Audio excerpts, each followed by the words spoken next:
Week 11 of the fantasy football season, and here's a few quarterbacks I have as sleeper options this week. The first guy, Taylor Heinicke of the Washington Commanders. I know he's been on this list a few times this season here, and Heinicke's going to remain the starter.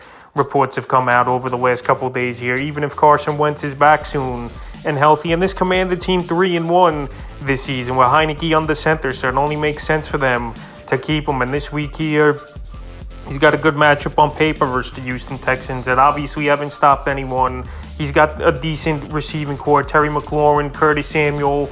You got Jahan Dotson back in the mix and Antonio Gibson out of the backfield. So right here, Taylor Heinicke, the last few games for him. Week 8 at Indianapolis, 279 pass yards, a touchdown, 29 rushing, and a touchdown. Week 9 versus Minnesota, 149 pass yards, 2 touchdowns, and into 17 rushing. And Week 10 at Philadelphia, it was a down game here for him. 211 pass yards, an interception, 10 rushing yards, and a fumble loss. But this week here, in a good matchup at Houston, I think he has a good ball game, and he's available in 88% of fantasy leagues. The next guy's Marcus Mariota of the Atlanta Falcons. So right here, Mariota, it's been a hit-or-miss type of season for him this season. But right now, he's got a decent matchup versus the Chicago Bears. And Mariota's been a good quarterback at home than he has on the road. So the last few games here for him, Week 8 versus Carolina, 253 pass yards, 3 touchdowns, 2 windows, 43 yards rushing. Week 9 versus the Chargers, 129 pass yards, 24 rushing yards. In Week 10 at Carolina, 186 pass yards, 2 touchdowns,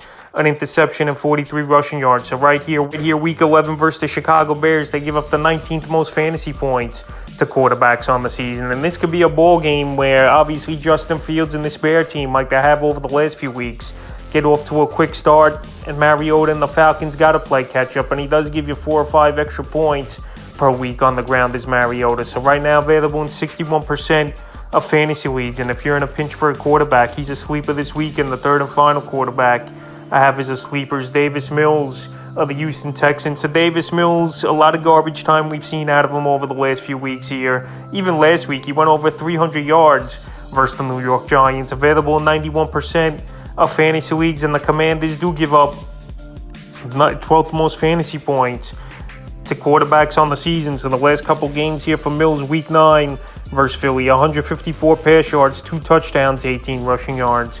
And Week 10 at the Giants, 319 pass yards, a touchdown, and an into. So the last 3 out of 4 games, believe it or not, 10 or more fantasy points in that time. And this week here, I think it's a decent number he could hit, even though I like the Commanders' defense. So like I said, garbage time or just playing catch-up, Mills is going to get yards. It's just about getting 1 or 2 touchdowns at this point. So that's a few quarterbacks I have as sleepers here for Week 11 of the fantasy football season.